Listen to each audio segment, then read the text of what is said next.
you so much.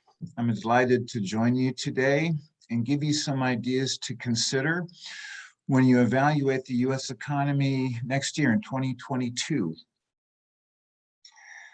To provide some context for that, I'm going to review recent U.S. economic performance and also really unprecedented U.S. economic policies in terms of both monetary policy and fiscal policy. And I'm going to point out an important fact relatively few people know, which is that our economy has been underperforming for over the last 10 years relative to its normal historical performance. And we don't appear to be reversing that long-run underperformance. And this underperformance has been continuing despite enormous fiscal deficits and unprecedented monetary policy expansions. I see 2022 growth as slowing, probably slowing considerably. And the reason is that we face a number of headwinds.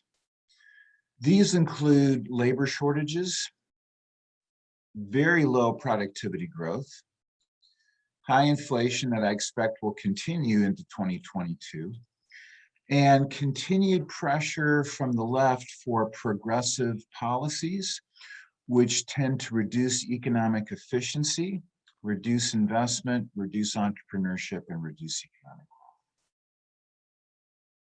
growth. Okay, I'll start off with a figure that shows inflation adjusted, what economists call real GDP, gross domestic product, since 1980. And what you notice is that the United States economy has been a growth machine. We've been growing GDP on average year in, year out at close to 3% per year in that time.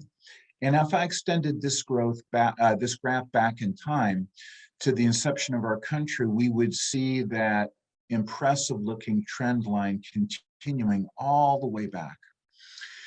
And put another way, our standard of living, which we typically measure as inflation adjusted real GDP, has tripled in the last 60 years.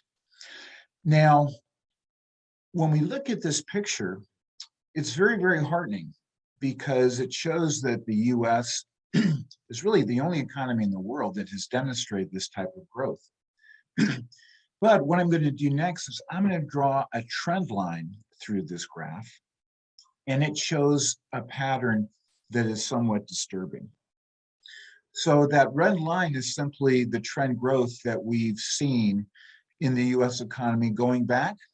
And what we see is a gap that emerges around the time of the financial crisis and the 2008-2009 recession. And we never get back to trend. So notice that we dip down and then we don't recover.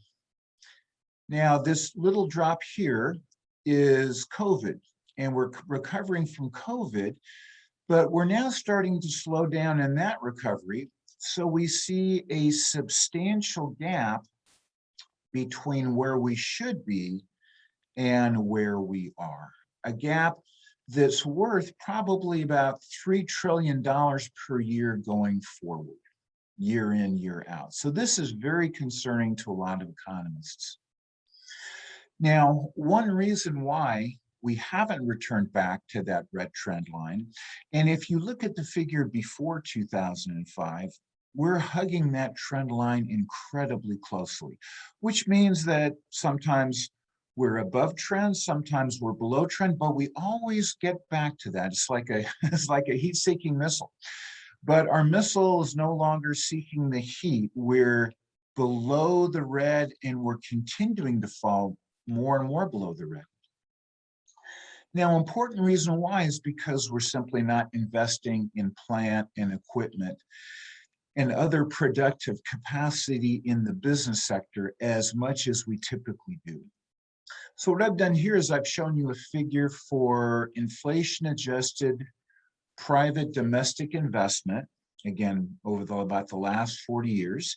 And you see the remarkable growth that we have achieved. But again, investment declined substantially around the time of the financial crisis, and again, hasn't recovered back to its normal trend level. So again, I've drawn in the red is the trend line, and you see an enormous drop in investment around the time of the financial crisis, and really little, if any, tendency to recover. This drop here is COVID. But if we compare where the red is now and where we actually are, we're about 8 percentage points below trend.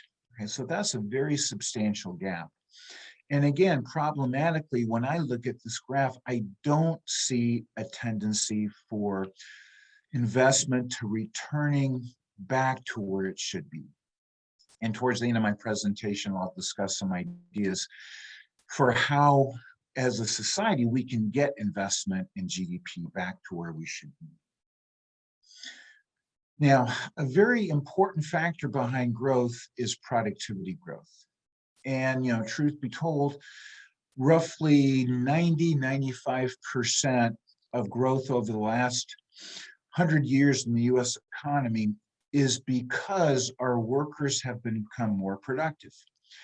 And productivity refers simply to inflation-adjusted output relative to the number of working hours. Okay, so it's a measure of production divided by a measure of labor input. And again, we see the same pattern as before. We see the trend line, we see the substantial gap that starts around 2008 and continues. And before that, we did have some gaps here and there, but we always were returning again to that red trend line. And again, what concerns me is that we not only have a large gap, but there's not really much compelling evidence to indicate that we're getting back to that red trend line. Now, when we think about economic growth, at the end of the day, there are only two ways to grow the economy. Either our workers become more productive, and as I just showed you, growth and productivity right now is lower than it's ever been in the past century. If we don't grow productivity very quickly, then the only other way to grow is expand labor input. And what I've done here is I've shown you the share of those who are called prime age individuals. Prime age just simply refers to people between the ages of 25 to 54. That is the age group which typically has the highest employment rates. Okay, and so what we see is that as more and more women entered the labor force, the share of people in that 25 to 54-year-old age group got up to about 80%. Okay, so that shows that about 80% of both men and women in that age group were working. We busted through that 80% ceiling briefly in the 1990s, but we were heading down, and we were heading down before the financial crisis. Now, the average, I calculated the average of these data from 1990, and we're back to roughly about what the average was. The average was 82. We're at about 81. So there might be a little bit of room still to go, but given the many stories that you're reading right now about workers leaving the labor force and doing different types of things, I'm not particularly optimistic that we're going to be creating a lot of new jobs beyond the historical rate. Okay, so if we're not creating jobs beyond the historical rate, and if productivity growth doesn't recover, then our growth rate, just by the simple virtue of arithmetic, is going to be low going forward. Now, sadly, what isn't low is what's happened to government borrowing. So in roughly the last 10, 11 years, really since the financial crisis, public debt has exploded. So this graph shows public debt in millions of dollars, and it has grown over time, and it grew fairly slowly up to about the time of the financial crisis. And then around the financial crisis, you'll remember President Obama's what was called the ARRA, the American Recovery and Reinvestment Act. And that was roughly $870 billion of federal spending, including grants to states. And that large increase, that big fiscal expansion, is the reason why we ran up so much debt beginning right around 2008, 2009. And if you remember that program, there was all sorts of spending. There was cash for clunkers, which was intended to be a subsidy to the auto industry, which paid people essentially to take old cars and turn them in, and then they would get several $1,000s for doing that. And then the intention was, well, then they'll go out and buy a new car. There was the various versions of the home buyer's tax credit, which was intended to be a subsidy to the housing industry. There were subsidies to GM and Ford. There was lots of federal spending. There's a lot of subsidies to states. And if you remember around that time, it was supposed to be a lot of, quote, shovel-ready, unquote, infrastructure projects. Okay, so if you think back to that time, that was really how that bill was advertised, as being, we've got these important public investments to make, they've been neglected over time, so this is a great time to make those investments.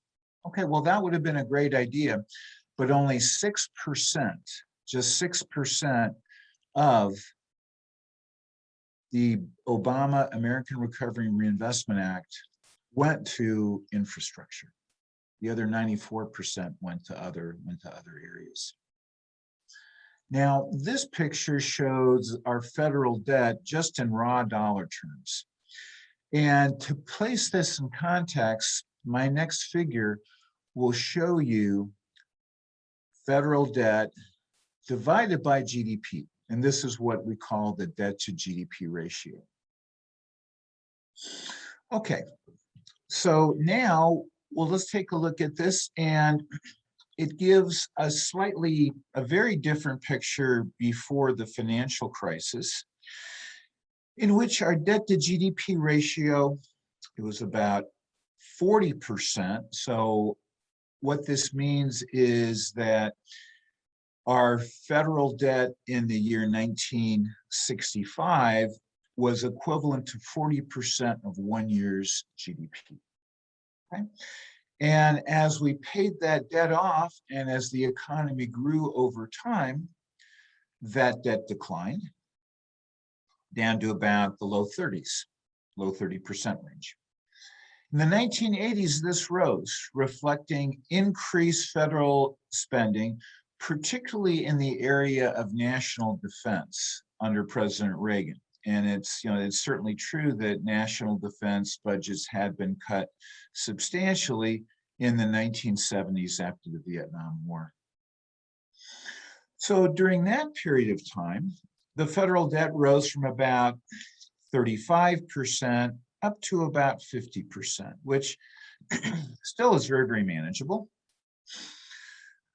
During the 1990s, we get up to the low 60s, okay, but economic growth and tax revenue was so substantial that we actually ran some surpluses under Clinton in the mid and late 1990s, and that got us down to about 60% or so. And it was pretty stable up to the point of the financial crisis. And then again, we see the impact of President Obama's stimulus. And what that did was to push debt as a percentage of GDP way up to over 100%, meaning that our debt was equivalent to a full 1 year's worth of GDP. It then was, relatively stable after that. We rose a little bit. And then you see this enormous increase. Well, this has been the federal government's response to COVID. And this includes spending by both Presidents Trump and Biden. And as economic growth has increased this year and towards the end of 2020, we see that this ratio has dropped. And right now it's about 128%. To put that in perspective, we've never had a rate that high. Even during World War II, when the government was borrowing massive amounts of money to fund the war effort, we've never been in this territory. So this is really somewhat unprecedented. And not to concern you, but countries that had debt crises, such as Greece, Portugal, Spain, all about 10 years ago, their debt to GDP ratios weren't any different than ours is right now. And we're very fortunate that the US government can continue to borrow at very low interest rates, particularly given what's happened to inflation and how much inflation has increased. We're very fortunate to be able to do that. That's saving us a lot of money in interest payments. And that higher inflation means our previous debts are being paid back in dollars that are worthless. Now, what economic history tells us is that sometimes you get lucky with this, but you can't count on being lucky doing this year in, year out over time. So at some point, the United States is going to have to recognize this.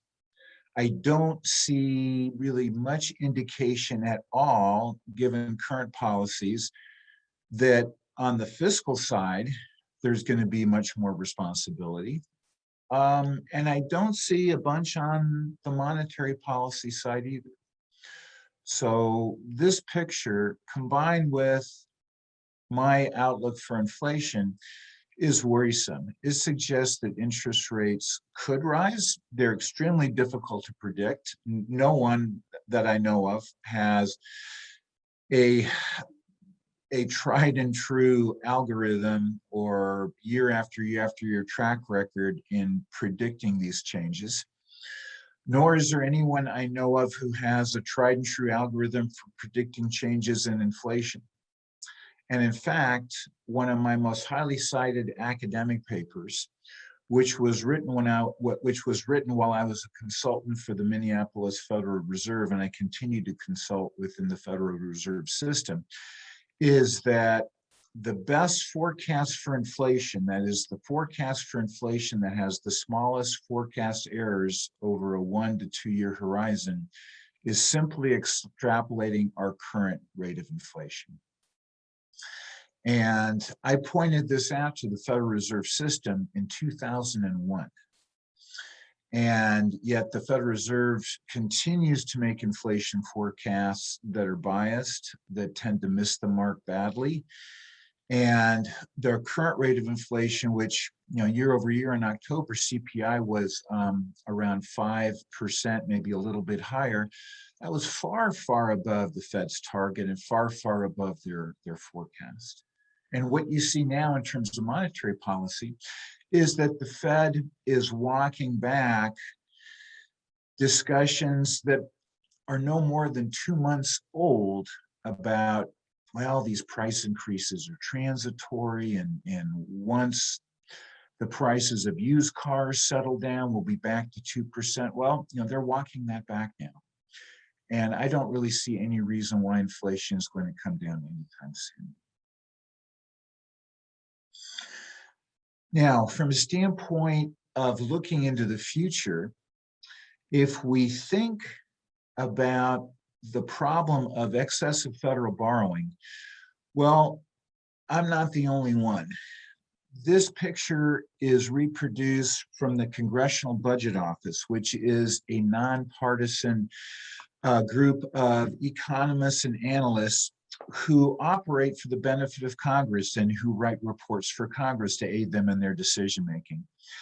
And the CBO projects that in the absence of any changes, either in tax policy or spending policies, which include very importantly Medicare, Medicaid, and Social Security, they predict that in about 30 years, our deficit, which will include not only the primary deficit of spending, but also paying accumulated interest, they predict that in 30 years, absent any changes, we will regularly be facing fiscal issues that are comparable to what we faced in the year 2020 when we were spending money hand over fist as we had shut down the economy to fight COVID. So this is very alarming, largely because it is fixable now. Here we are right now. It's fixable now, but it requires politicians to have the political will to deal with either making adjustments on the spending side, primarily for Social Security, Medicare, and Medicaid, and or addressing taxes. And we know politicians like to get reelected, and very few are willing to confront these entitlement challenges and or tax challenges because they're not a winning combination. They know that they're not going to be receiving votes if they start worrying their constituents about what might happen in 20 or 30 years and talk about cutting Social Security or cutting Medicare or cutting Medicaid or raising taxes. It's just a political non-starter. So someone's going to have to step up to the plate and address this really before it's too late. And this is the CBO's projection of federal debt held by the public as a percent of GDP. And we see that they're looking at 200%, federal debt of 200% of GDP in about 30 years. Okay, so again, that's something we've never come close to experiencing, not even during World War II. So as I wrap up, and I'll be interested and happy to take your questions, I expect 2022 growth to slow considerably. And the reason is because there's only two ways to grow the economy, either more workers or workers who are more productive. Productivity growth is slowing, and we are now confronting a world of more labor shortages than labor surpluses. So if we can't get higher productivity growth and we can't get substantially more workers, the economy can't grow. The problems that I see are really an accumulation of policies that I think, in hindsight, policymakers may have wished they didn't have done, such as the failure of the Fed to normalize policy. What I see is fiscal irresponsibility, and I think a lack of political leadership, not only at the national level, but also at the state and local levels. Who is going to lead? Who is going to have the political will to make the stand and say, here's what we need to do, whether it's politically popular or not, this is what we need to ensure the economic health of the future of the country. Well, what would help? We could substantially expand high-skilled immigration. And this is really almost a free lunch for the country because there is enormous human talent in other countries that would love to move to the United States. And our immigration system, including specific quotas from individual countries, is still stuck from 40 years ago. So sensible immigration reform targeting highly skilled immigrants, those with advanced degrees in STEM areas. And many of those individuals want to be entrepreneurs and start their own businesses. We make it very hard for them to stay. We need to make it easy for them to come here and start their own businesses. We also are slipping in how well we're training our kids. Our K through 12 education system is no longer performing very well, particularly in the areas of math and science, where even our best educated kids are about 2 grade levels behind those in Shanghai, China. And investing in early childhood education can also be a big benefit. So let me go ahead and stop there, and I'm happy to take questions. All right, we've got quite a few questions for you, Lee. Starting off with, are we relying on robotics and AI to improve productivity as a replacement for employees? So, yeah, great question. Yes, we're seeing a lot of innovation in that area.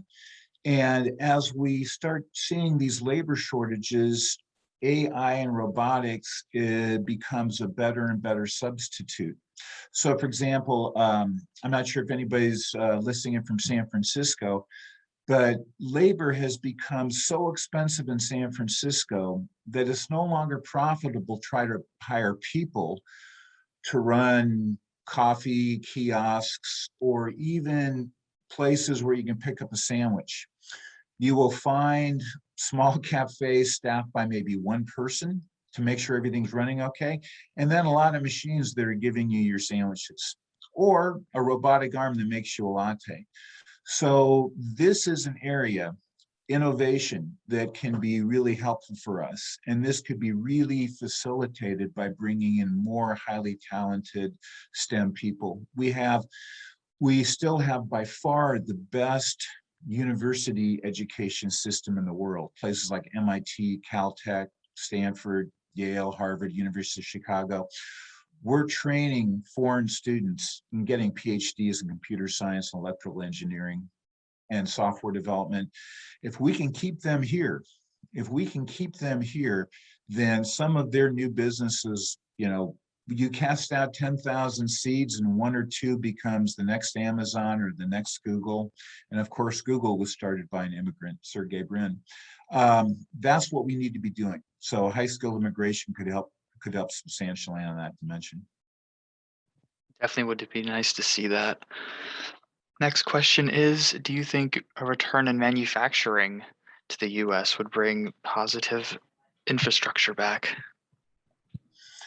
Yeah, it would. And this is an area where the US, let me begin by saying that when we think about manufacturing, we have to think about what we're really good at, conditional on our cost of labor. There's some stuff where we just can't compete anymore, where production in Vietnam or China or Indonesia, where labor costs are so low, where we just can't compete given our labor costs. But that means that we can compete in specialty manufacturing that uses highly skilled labor and robotics and AI that we were just talking about. That's something that we're really, really good in. And as the world continues to become more globalized, we'll expand those activities and we'll be producing more, we'll be trading more along those lines. So that absolutely can be something that can help us out. But I think the days of us sort of thinking that Pittsburgh will come back in steel, or Dayton, Ohio in rubber, or even Detroit in the area of cars, I hope they can hold their own. I think if they can hold their own, we'll be doing well.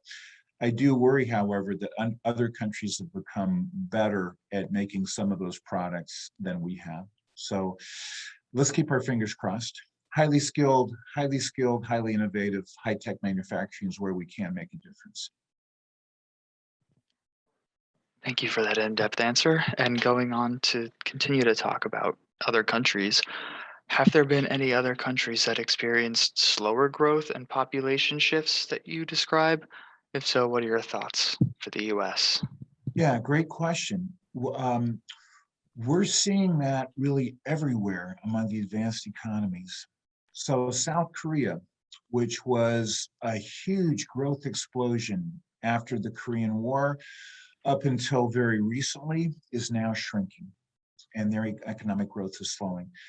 Japan, I believe, if Japan is not shrinking yet in terms of population size, it soon will be. Their growth has slowed down substantially. Europe, also is having enormous population slowdowns. European growth is even slower than we are. And what makes us special is that there's really no immigration into Japan or Korea. They're largely closed societies. There's a lot of talented people in those countries and in Europe that would love to come to the United States. So if we're not having the babies, we can bring young people from these other countries, young people with advanced degrees, young people who want to start their own businesses. So that's a big benefit for the US relative to these other high income countries. And which is why I think that despite the headwinds we're looking at in terms of monetary policy, federal debt, et cetera, I still think the US is the place to be economically. I don't think it's in Japan or Korea. I don't think it's going to be in Europe.